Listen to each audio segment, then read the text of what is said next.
We had a 3-day weekend and we figured, why not go to San Francisco? You might be thinking, but Alex, this video says 24 hours in San Francisco. Well, when you add an 8-hour drive each way from LA to San Francisco, you pretty much only get one full day. So here are my top 5 San Francisco things that you need to do if you've never been, but you're also short on time, like me. Number 1, Fisherman's Wharf. Walking Fisherman's Wharf is the ultimate tourist experience of San Francisco, especially Pier 39. It's crazy busy, but you need to walk it at least once. Walking around at Christmas time felt extra special. Expect crowds and lots of shopping, some pier rides, and lots of food, some better than others, so choose wisely. Treat yourself to dessert or just stroll your way to this Musée Mécanique, a fun penny arcade and museum that's free to walk through. It's either really cool or nightmare fuel. You be the judge. Personally, I really enjoyed Trisha's mini donuts. They were super good. We ended up getting a bucket of them and kind of picked on them as we walked along the pier and Fisherman's Wharf and strolled back to our hotel. It was just a really nice way to end the night. Also, the views of the city from the end of Pier 39 are pretty great too.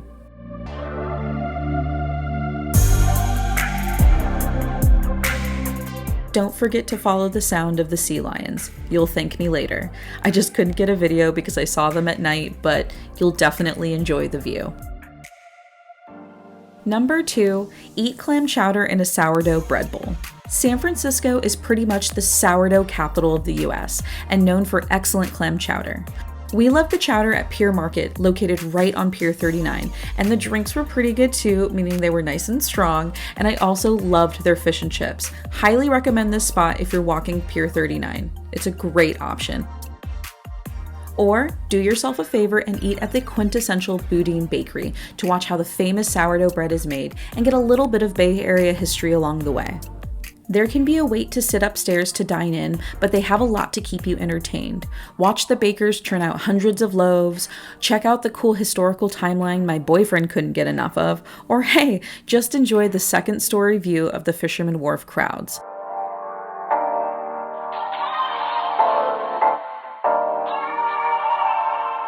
Also, highly recommend trying their signature cocktails.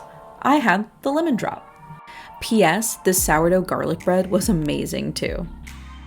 Number 3, visit Alcatraz Island. My personal favorite, you just get so much out of this $40 per person price tag. This was my 3rd trip to Alcatraz and it never disappoints. It's just an all-round cool experience. The boat ride to the island is one of the best parts. It's only a 15-minute trip to the island and you get epic views of the San Francisco skyline.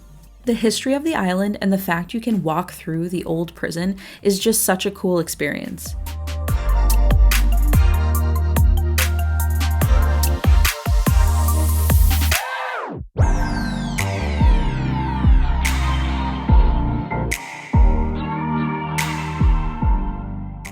Alcatraz was a federal prison from 1934 to 1963 and held infamous criminals like Al Capone, Mickey Cohen, the Birdman, and Machine Gun Kelly, just to name a few.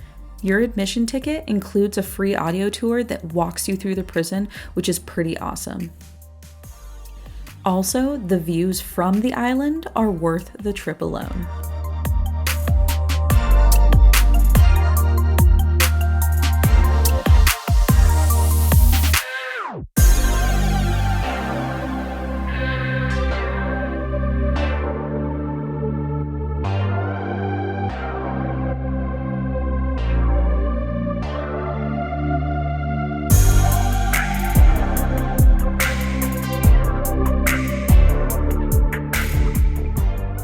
I recommend reserving your tickets early because they sell out weeks in advance, especially the night tour, which I highly recommend for some spooky, foggy San Fran vibes. I managed to book the first tour of the day to avoid the crowds, which was nice, but still a full tour. I'm thinking of doing a whole video on Alcatraz. Let me know in the comments if you'd like to see that. Number 4. Watch the sunset at Golden Gate Bridge. It doesn't get more San Francisco than the Golden Gate Bridge. Just watch these colors change as we chat. We didn't intend staying for sunset, but it was the best decision we made all trip. We Ubered from our hotel in Fisherman's Wharf, which was about $15, to the Golden Gate Bridge Welcome Center, and we walked from there. There are beautiful views of the bridge along this spot and pretty much everywhere you look. But before the sunset, we took this trail with this sketchy sign and a tunnel to the Golden Gate picnic spot. It led us to a bench that gave us our own private view of the sunset. We really lucked out. People walked by it, but it felt like our own little spot. We eventually took this trail down to the viewpoint at the water, and I've always wanted to view the Golden Gate Bridge from the beach. It was a magical evening, and the weather couldn't have been more perfect. Definitely stop by for these views any time of day, but if you've got the time, definitely watch the sunset at Golden Gate Bridge. Number 5, ride the historical cable car.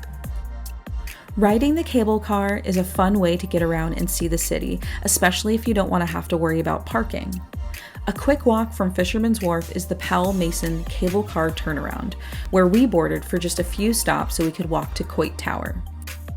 Getting tickets was easy. I downloaded the Mooney mobile app and paid $8 per person one way, which they scanned on board. Riding the cable car was a bit rickety, but it was a total fun way to see the city. Enjoy the ride to places like Lombard Street, Chinatown, the Financial District, and Union Square, just to name a few, depending on which stops you hop on.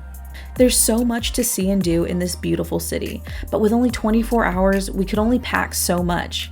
I wish I could have seen the Palace of Fine Arts, the Painted Ladies, and strolled through Golden Gate Park, but that'll all have to wait for next time.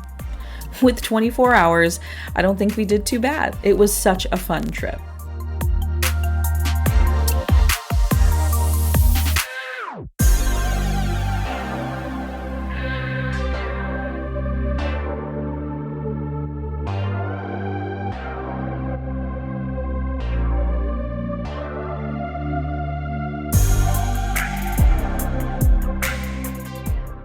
Also, pro tip, if you're road tripping from Southern California, take the scenic route home. We ended up taking Highway 101 through Big Sur, and although it adds an extra hour to the long drive home, I think these views are worth it. It closed out our trip so epically.